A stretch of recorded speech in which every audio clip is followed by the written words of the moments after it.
Austin, it's very good to see you. We have a really important conversation today, how to fight inflation. Of course, the inflation was a story of last year, but also this year. We have just a teensy bit of good news. Take a look at this.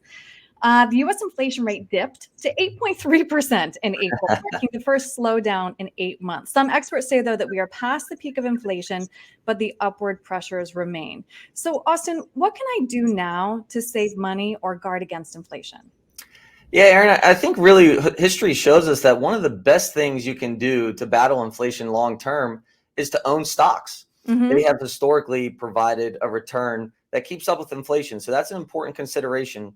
And one of the other items that is more unique to what we offer our clients is an alternative to equities or stocks, and that is a structured income note. So they offer us a competitive yield and give us the opportunity to keep up with inflation when we have figures that we have recently. Hmm.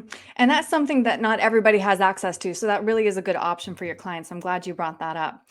Speaking of, what's going on in the markets though today, despite, all the volatility, which we've talked about, we've also seen a break in yields as investors move out of stocks and into treasuries.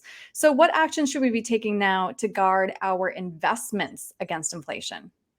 Yeah, I think a good place to start is with the plan. So, this is really Mm. when the importance of planning comes back into focus because we don't want to consider inflation in times like we are in now. We want to consider inflation long before the headlines are all about inflation. So, we always want to have some form of an inflation projection built into our retirement plans, and not only a baseline projection, but we want to stress test those inflation projections within our financial planning software to ensure that if inflation runs a little bit hotter for a 5 or 10 year period, that our clients are going to be okay.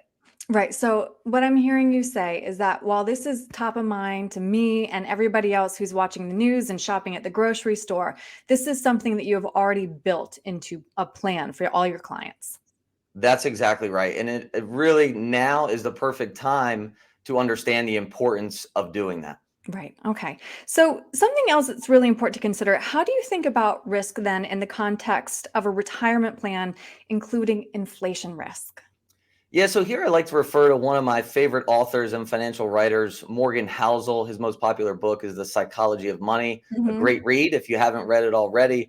But really, how he defines risk is what's left over when you think you've thought of everything. And I think this is a perfect time to be revisiting this concept of risk because as we've seen and all lived through in the last 24 months, we've had COVID-19 pandemic, obviously a war between Ukraine and Russia, and inflation at 40-year highs. So I think it's imperative that we have a little humility as investors and understand that what we can't see and likely aren't thinking about are going to be way more important and consequential than all of the known risks combined. And this is Mm. where, again, we take it back to the plan, and having that built in flexibility and optionality is ever important in times like these. Right, that is important. And I will have you know, I do have the book Psychology of Money on hold at the library. Apparently, everybody else wants to read it as well. So, Austin, it's a great recommendation.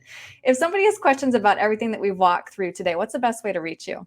Yeah, so you can give us a shout at 919-322-4113, or you can reach us at info@patriotwealthnc.com. All right. Well, again, Austin, this was really helpful. I appreciate it. Thanks so much, Aaron.